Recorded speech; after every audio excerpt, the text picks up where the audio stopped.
A stranger licked my receipt at the checkout line and whispered, "You chose the wrong milk." I always tell myself I am going to stop doing late-night grocery runs. They feel like the tail end of the day that no one wants. The air in the store is always a little too cold, like they turn the temperature down early to convince people to leave. The fluorescent lights hum and flicker in uneven patches, and the aisles look longer when they are half empty. It is the same supermarket I have gone to for years, but after 10 p.m., it might as well be a different building. That night was no exception. The parking lot was awash of orange from the old sodium lights, with more empty spaces than cars. The soundtrack was some instrumental cover of a song I half recognized filtered through cheap speakers. Aisle 12 had one dead bulb, so the whole section dipped into a shadowy strip that I always moved through a little quicker than necessary. The cashier on duty was the same young woman who was there most late nights. Straight, dark ponytail. Name tag crooked, chewing gum like it was the only thing keeping her awake. We had developed the kind of relationship where we recognized each other, smiled, but never actually asked for names. To her, I was just another person who apparently could not manage to buy milk at a reasonable hour. Milk was the main reason I was there. I could have done a quick grab and go, but I wandered, letting my basket grow heavier with things I did not need. Cereal that was on sale, a jar of pasta sauce, some bananas that would probably go brown before I remembered them. I kept telling myself this was normal. This was boring. This was safe. In the refrigerated section, the glass doors were fogged from the temperature difference. I wiped a circle clear with my sleeve and stared at the rows of milk like they were a multiple choice question I had not studied for. Regular, 2%. Whole, skim. Lactose-free and cheerful pastel cartons, organic and minimalist, earnest packaging that looked like it should apologize for the price. There was even oat milk, almond milk, cashew milk, all pretending to be something they were not. I stood there longer than necessary, feeling the cold creep through the glass. My brain went through the options like it mattered. Regular milk had been giving me stomachaches as lately. Lactose-free would make sense. Organic felt like a small, quiet upgrade to my life, like changing your phone wallpaper to something aspirational. In the end, I did not make a decision so much as I reached out and grabbed the carton that was directly in front of me, a brand I did not usually buy, with a slightly dented corner. 2%. Not lactose-free. Not organic. No reason. Just impulse. The same lazy gravity that had brought me here in the first place. I tossed it into my basket. It landed with a heavier thud than it should have. There were only two people ahead of me at checkout. A tired-looking man with a six-pack of beer and a frozen pizza. And then him. The strange man. He stood at the end of the conveyor belt with the bearing of someone who had wandered into the wrong event, but decided to stay. He was overdressed for a grocery store, dark slacks, a pressed shirt, and a coat that looked expensive. His hair was slightly damp, combed back but not perfectly, like he had just come in from the rain. Except it had not rained all day. He had no items, no basket, no cart, nothing on the belt. At first, I thought he was with the man in front of him, but they did not speak, did not stand close. He just kept glancing back over his shoulder, eyes flicking to my cart, then away again when I met his gaze. It was not a curious look or a bored one. It was measuring, taking inventory. The man with the pizza paid and left. The strange man did not move. The cashier asked if she could help him. Her voice was polite, automatic. He gave a small shake of his head and stepped off to the side, near the end of the register, where customers usually stood to bag their groceries. He stayed there, close to the automatic doors, as if he was waiting for someone who had not arrived yet. Me, apparently. I unloaded my things onto the belt. Bananas, pasta sauce, cereal. Milk. The milk carton slid forward until it bumped against the metal divider. The cashier scanned each item with a soft beep. Made light small talk about how quiet it was tonight, how they were closing in 20 minutes, how I had just made it. I nodded in all the right places, my attention drawn again and again to the corner of my vision where the strange man waited. He was not pretending to browse the candy or look at the lottery tickets. He was just standing there, hands at his sides, watching. The total came up. I paid with my card, the keypad smudged with fingerprints, the receipt printed in a soft mechanical buzz, curling out of the machine like a pale tongue. The cashier tore it off, folded it once, and handed it to me with a practiced smile. "Have a good night," she said. "You too," I replied. I folded the receipt again without thinking and held it between my fingers as I picked up my bag. The automatic doors ahead of me were already sliding open for someone leaving, a gust of colder air rolling in. The strange man stepped aside, as if to let me pass, then stepped directly into my path. I stopped short, my bag swinging slightly up close. He was taller than I had thought. His eyes were a pale, washed-out color, almost gray. There were faint shadows under them, like he had not slept properly in days. "Excuse me," I said, trying to move around him. He did not respond. His gaze dropped to my hand, to the receipt. He stared at it with an intensity that made my skin prickle. For a second, I thought maybe he was going to ask the time or directions, something normal, something that would make this feel less strange. Instead, he reached out and took the receipt from my hand. It was so quick I barely registered it until my fingers closed on air. I opened my mouth to protest, but the words caught in my throat. He held the receipt up between us, eyes still locked on mine, and then he did something that my brain refused to process as it was happening. He leaned forward and dragged his tongue slowly along the printed side of the paper. From top to bottom, the sound was faint but real. That dry rasp of tongue against thin. His eyes never left mine, not once, as if the act itself was less important than the fact that I was watching him do it. Cold spread through my chest, a slow, crawling sensation. My grip tightened on the handle of the grocery bag until the plastic cut into my palm. When he finished, he held the now damp receipt for a heartbeat longer, then pressed it back into my hand. His fingers were cold, colder than they should have been in a heated store. In a calm, almost conversational voice, he whispered, "You chose the wrong milk." The words were not loud, but they were sharp. Each one landed with a little sting, like sleet against a window. There was something in his tone that did not match the content. Not anger, not mockery, more like certainty.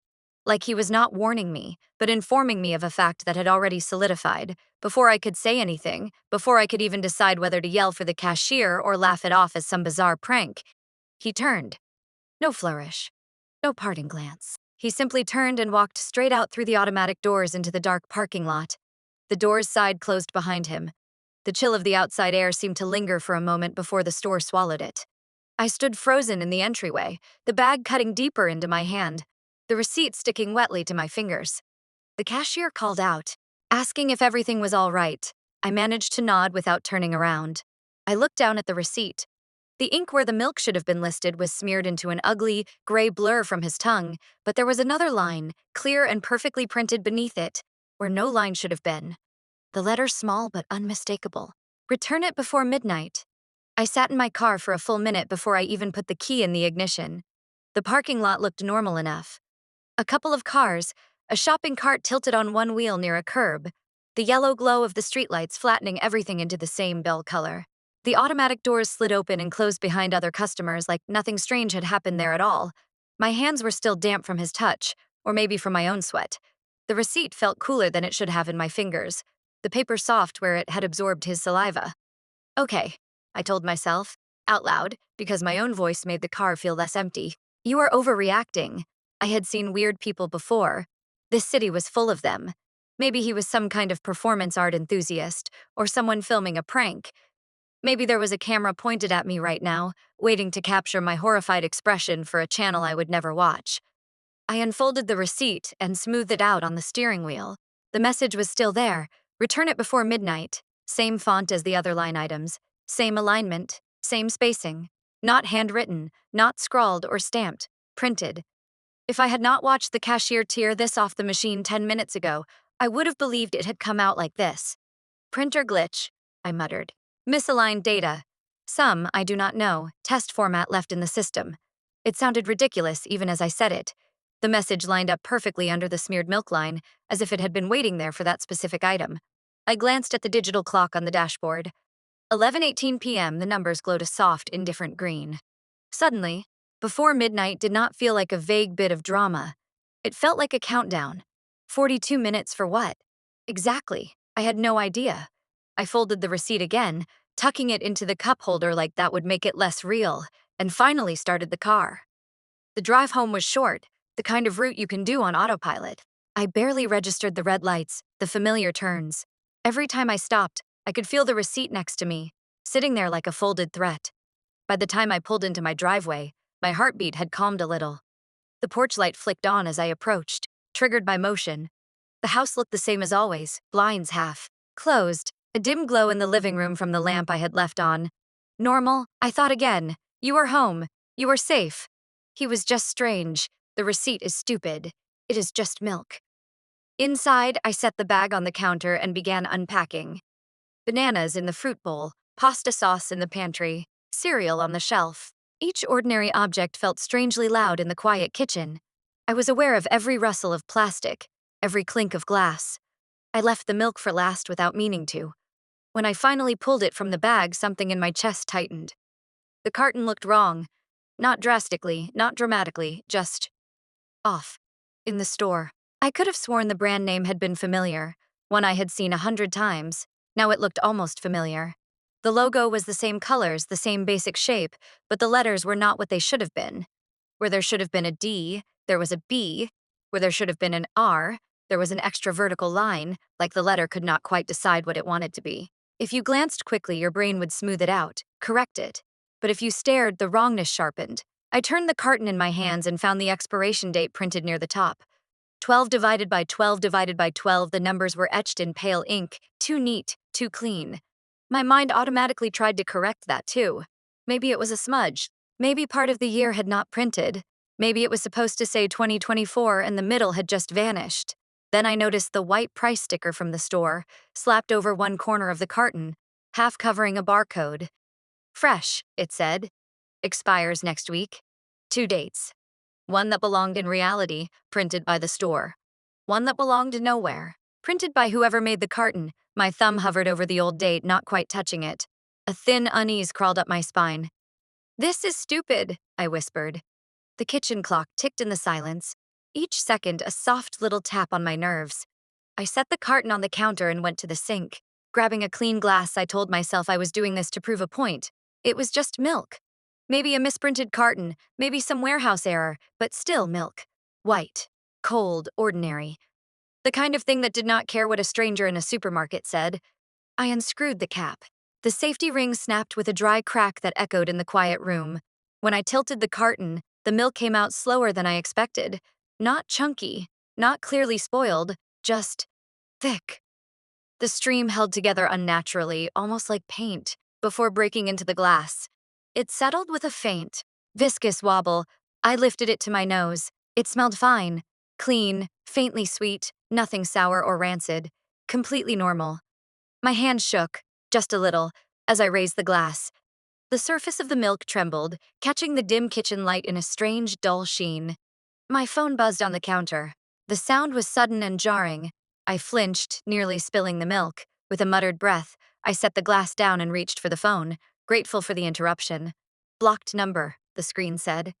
I hesitated, thumb hovering over the answer icon. It could have been spam, a wrong number.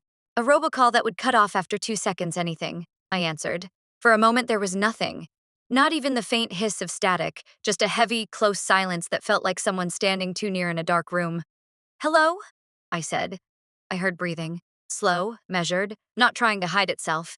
Then a voice, low and close to the microphone, as if the speaker's mouth was pressed right against it. "That one is not yours." The words sank into me like cold water.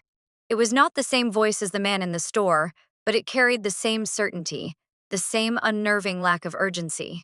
A statement, not a warning. "Who is this?" I demanded, but the line clicked before I finished the question. The call ended. The screen went back to my home screen. I opened the call log immediately. No record. The last call listed was from earlier that afternoon. No blocked number. Nothing. The kitchen felt smaller. The overhead light seemed too bright. My own reflection in the window above the sink looked grainy and thin. I turned slowly back to the counter. The glass of milk sat where I had left it. The surface unnaturally smooth now, like it had settled into a perfect, unbroken layer. My throat felt dry. My gaze slid to the cup holder in my mind, to the folded receipt still in the car. Panic pushed me into motion. I grabbed my keys and the plastic bag with the carton. Heart pounding hard enough that I could feel it in my teeth. The receipt was where I had left it. I unfolded it with clumsy fingers, half expecting the words to be gone, half expecting them to be bigger. "Return it before midnight." And beneath that, in a thinner, faded line of text that had not been there before, the kind of print you only noticed when you knew to look closer, I saw new words forming the second line. Second warning. Do not drink. I did not make a decision so much as I moved. One moment I was staring at the faint second warning on the receipt. The next I was stuffing it into my pocket with shaking hands, grabbing the carton from the counter, and heading for the door. The glass of milk sat abandoned by the sink, still and silent. like it was waiting for something I had just refused to give it. The night air hit me as I stepped outside, colder than it had any right to be. I locked the door without thinking about it and hurried to the car, the carton tucked under my arm, its cardboard edges digging into my ribs. My keys felt too small in my hand, my fingers clumsy around them. In the driver's seat, I tossed the milk onto the passenger side and jammed the key into the ignition. The engine turned over with a reluctant shudder. The dashboard clock glowed at me, 11:32 p.m. 28 minutes before midnight. I pulled out of the driveway and, more out of habit than anything else, opened the navigation app on my phone and set the destination to the supermarket. It was a simple route. I knew it well. I just wanted a blue line on the map. Something predictable. The app loaded, thought for a second, and then said in its cheerful, artificial voice, "Best route. Home." I frowned. I cleared the destination and tried again, typing the store's address manually. The screen hesitated, then showed the same suggestion. Best route home. I turned the wheel anyway, heading toward the main road. The blue arrow spun lazily on the map before planting itself stubbornly over the little house icon. As if I had not moved at all. "I am going to the store," I muttered, more to myself than to the phone. "You do not get a vote," the app recalculated. Recalculating, the voice chirped. The screen flashed. The route appeared. A set of directions that looped in a pointless circle through side streets before ending. Again, at my home address. Best route, home. Something in my chest tightened. I shut the app with a jab of my thumb and shoved the phone into the cup holder on top of the receipt. The paper shifted, crackling faintly. I kept driving the way I always did, the way that had always led to the same place. The roads were nearly empty. Streetlights passed overhead in slow, rhythmic beats, painting the inside of the car in alternating stripes of light and shadow. Every turn felt exaggerated, every stop sign too abrupt. The supermarket's glowing sign finally came into view, floating above the darkened lot like a false moon. The parking lot was almost completely empty now. No carts this time, no scattered cars, just stretches of asphalt sliced by white lines. The huge front windows were dark, but the automatic doors were standing slightly open, like someone had started to close them and then lost interest. They should have been locked. The store should have been closed by now. I parked near the entrance, my tires crunching softly over something I could not see. The carton felt heavier in my hands when I picked it up, as if the liquid inside had thickened further.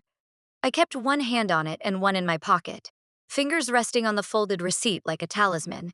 As I stepped up to the doors, they shuddered and parted the rest of the way, a sluggish, reluctant movement. No chime sounded, no automated greeting. Inside, the world narrowed. The fluorescent lights were dimmed, some off entirely, leaving islands of brightness in a sea of shadow. The aisles were long, dark corridors edged with glints from glass and metal. The music was gone. No distant radio, no humming speakers. Just the low hum of refrigeration units and the quiet, endless buzz of electricity. The registers, though, were on. Each one glowed softly in the gloom, pale rectangles of light illuminating empty conveyor belts. Screens waited with their frozen expressions of readiness, little prompts and icons hanging in the air. There was no one behind them. No cashier, no bagger, no security guard leaning on a post. "Hello?" I called out, my voice sounding too loud. "Is anyone here?" Silence answered.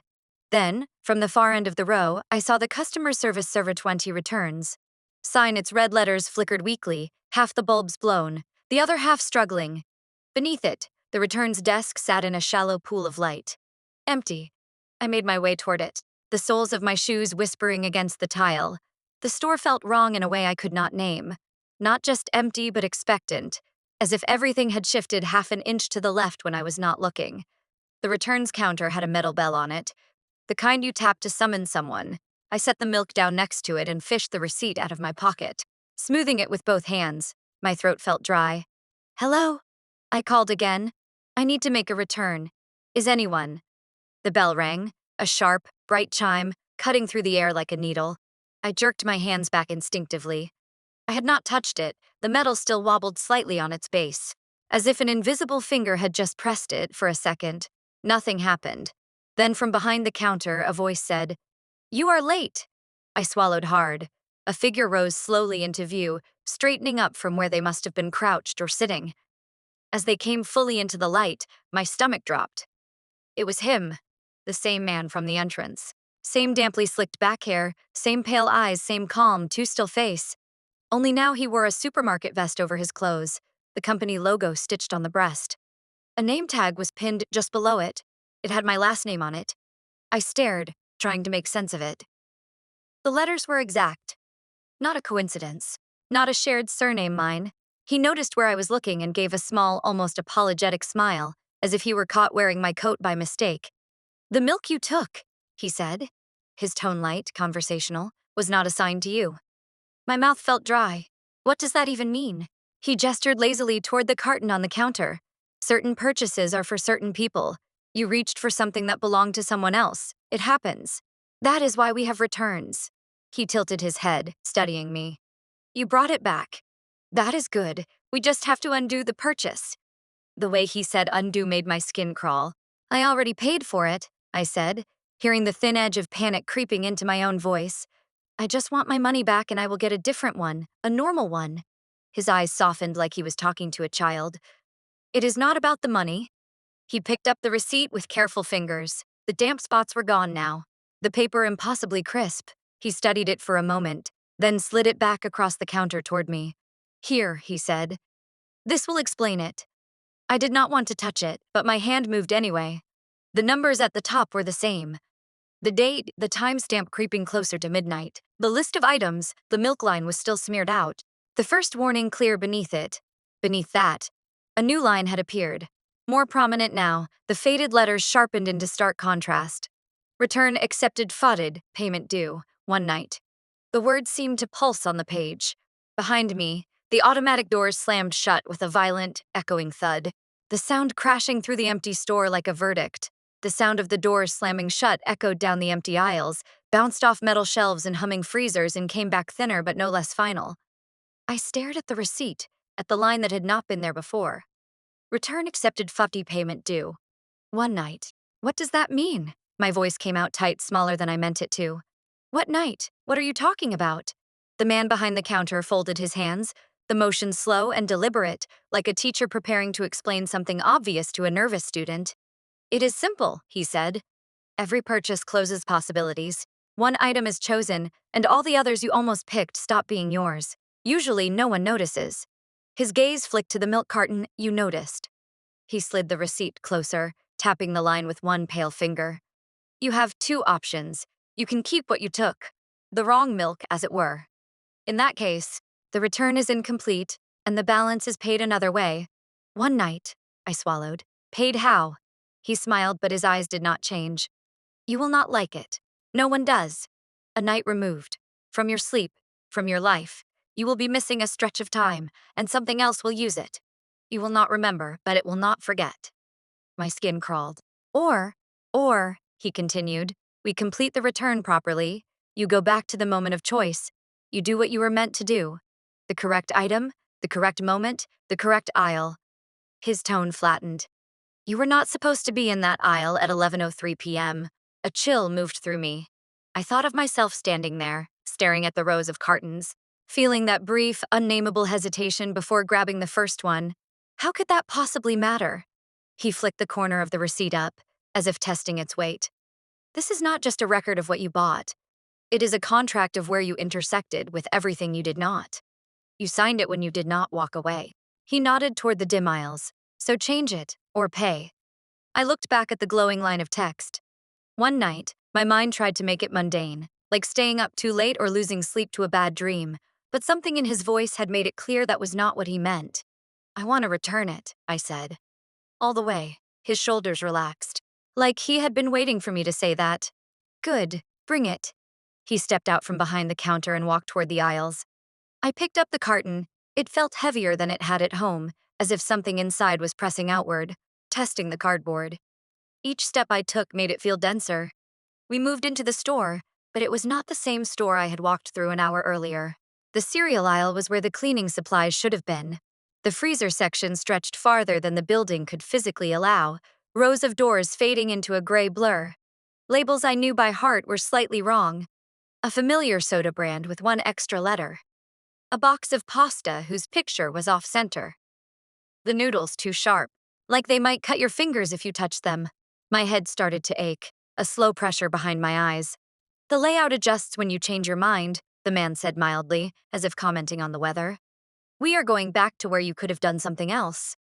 We turned a corner, and there was the dairy aisle, only it was more. The refrigerated cases hummed louder here, a deeper, almost vocal sound. Every shelf was filled with milk cartons, lined up in endless rows, different brands, different fats, different colors. On each one, somewhere small and unobtrusive, a corner of the logo, the fine print near the nutrition facts, a tiny tag near the cap. Was my last name? I stepped closer. On one carton, it was part of a fake address for customer service. On another, it was written in the curve of a cow's ear in the illustration. On another, it was etched faintly into the plastic ring under the cap. They are all possibilities, the man said, standing just behind my shoulder, but only one is yours. Yours how? I whispered. You will know. His voice dropped almost gentle. Just do not lie to yourself again. That is what caused this. I reached out, hand trembling, and touched the nearest carton. It was cold. Too cold. A biting, metallic chill that made my fingertips throb. I jerked my hand back. The next one felt warm, almost body temperature, as if someone had been holding it. Another seemed to vibrate faintly under my palm, a low buzzing that climbed up my arm and settled in my teeth. One carton gave a soft, slow pulse when I touched it, like a heartbeat out of rhythm. Wrong, the man said softly each time, though I did not think he was looking at what I was touching. Wrong, wrong, wrong. I moved down the row, growing more nauseated with each contact. My fingers felt raw, the humming of the coolers rose and fell like breath. Somewhere between one carton and the next, I felt an urge to run, to grab any of them and flee, to take the one-night payment and never think about aisles or expiration dates again. Then I saw it. At the very back of the bottom shelf, half hidden behind taller cartons, there was one that looked utterly, almost aggressively ordinary. Normal brand, the real spelling, familiar logo. The expiration date printed on top was exactly what it should have been. Next week, in this year, no pattern, no joke. Someone had written on the side of the carton in black marker, the letters quick but decisive. This time, do not ignore the feeling. My mouth went dry. I did not remember ever writing those words. I did not remember anyone else who would. I reached in, my arm brushing against other cartons that thrummed and pulsed, and my fingertips touched the one in the back. The moment I did, a wave of relief washed over me. Sharp and sudden, like taking a full breath after holding it far too long. It was cool, but not painful. Solid, but not dragging. It just felt like milk. Like mine. Yes. The man said quietly, that one? I pulled it out. As soon as it cleared the shelf, the lights overhead flickered hard, strobing between bright white and darkness. For a second, the entire store broke into frames, aisles jumping an inch to the side, product swapping places. The man's face blurred and stretched and then snapping back. When the flicker stopped, the humming dropped to its normal low level. The man took the old carton, the wrong milk, from my other hand.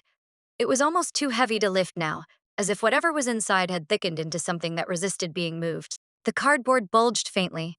He walked to a small cooler I had not noticed before, built into the end of the aisle. Its glass door was fogged, but I could read the label above it. Returns being fast due. He opened it. A gust of cold air rolling out that smelled faintly of metal and something sweet gone wrong. Inside, I saw shapes that might have been cartons or might not. Their labels were blurred, their corners soft, their dates all wrong. He placed the wrong milk inside with careful fingers and shut the door. A soft, final click echoed down the aisle. Then everything jumped. I blinked, and the store was bright. The music was back. Some cheerful song about nothing. The aisles were in their proper places. The freezers were stocked with brands I recognized. The smell of coffee drifted from somewhere near the front. I was standing in line. My cart was in front of me, half loaded, bananas, pasta sauce, cereal, and sitting calmly among them, the normal carton of milk. No buzzing, no pulsing. The clock above the exit read 10:54 p.m. The cashier in front of me bagged the last of the previous customer's items and looked up with a tired smile that I knew. Hey, she said. Late night again. Huh. I watched myself step forward, like slipping into my own skin. The beeps of the scanner were almost comforting. When she got to the milk, she paused only long enough to check the date, then slid it across. The total appeared. I paid. She tore off the receipt, folded it, and held it out to me. Have a good night, she said. Then with an odd, almost knowing tilt to her head, she added, see you next time. I took the receipt with fingers that felt both familiar and foreign. As I walked toward the doors, heart pounding for reasons I could not explain, I unfolded it. Everything looked normal. Bananas, sauce, cereal, milk, no smeared lines, no messages, no warnings. Just the neat list of a quiet purchase and the total at the bottom. When I tilted it toward the light, I saw it. Printed so faintly it was almost part of the paper. S-grain. A tiny line at the very bottom below the total, where no one ever looks. Void if customer forgets. The automatic doors slid open. The night air was cool on my face. I told myself I was fine. I told myself nothing strange had happened. By the time I pulled into my driveway, the memory of the humming aisles and the wrong names had smudged around the edges, like wet ink. That night, in my kitchen, I put the new milk in the fridge. The light inside flicked on, revealing shelves of leftovers and jars and bottles, and another carton. It sat on the middle shelf, slightly pushed back, its corner dented. The brand name was almost right, its letters a little off. The expiration date on top read yesterday. The numbers sharp and dark. A fresh white sticker had been placed neatly on its side. The black print crisp and undeniable. This was your free trial.